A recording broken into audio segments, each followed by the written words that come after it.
नमस्कार काका, माझं नाव गोपाल नारायण मेनकर, कावेरी प्रतिनिधी. माझ्याकडे पूर्ण बघण्यासाठी वाशिम जिल्हा आहे. तर हे जे तुम्ही जे आपलं कावेरी सीडचं 1901 हे टरबूज येते हे यावर्षी लावलेलं आहे. तर तुम्हाला याच्याबद्दल एक प्रतिसाद काय आला, किती महत्त्वाचं वाटते की कावेरी सीड हे लावा पुढच्या वर्षी, का तुम्ही पुढच्या दुसऱ्या फार्मरला सजेस्ट करसाल, याच्याबद्दल काहीतरी सांगा. नमस्कार, माझं नाव अचल वानकडे, मुक्काम या पोर्टुगल तालुका कारंजा जिल्हा वाशिम. मी यावर्षी कावेरी सीडचं 1901 हे वाण लावलेलं आहे.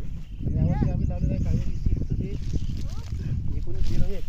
तर फळाची क्वालिटी पण चांगली वाटत आहे, फळ वजनदार वाटत आहे. आणि कास्तकारांना मी सांगू इच्छितो की जर तुम्हाला लावायचं असेल तर कावेरीचं 1901 हेच तुम्ही वाण लावा.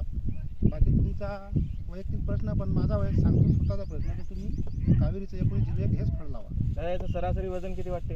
आता माझ्या हातामधलं फळ आहे कमीत कमी 5.5 ते किलो. हे पण भरणं जे आपल्या घरचं लहान भरणं असते ना, त्याच आकाराचं फळ आहे. आणि दुसरी महत्त्वाची गोष्ट, याला वेळ किती झाला लावून? वेळ झाला याला 2 महिने 5 दिवस झाले. तसं 2 महिने 5 दिवस झाले. आणि आज हार्वेस्टिंग सुद्धा चालू आहे. हार्वेस्टिंग पण चालू व्हिडिओ दाखवा येतं साईडला त्याचा. आहे. आमचा ट्रक यायचा आहे, ट्रक काट्यावर आहे. ठीक आहे इकडे.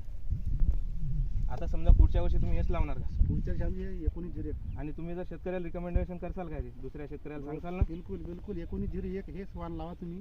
माझ्या चुलत भावाला पण चांगला माल निघाला. 11,000 झाला, त्याला 42 टन माल निघाला. त्याचं नाव सांगायचं काय? सत्यम अशोकराव वानकडे, त्याला मस्त माल निघाला. त्याला मस्त माल निघाला. त्याचं तोडणं झालेलं आहे, तर किती निघाला त्याला एकरी? त्यांना निघाला 11,000 झाडं लावलेत त्याने. 11,000 झाडाला 42 टन माल निघाला. आम्हीच तोडणार होतो. धन्यवाद.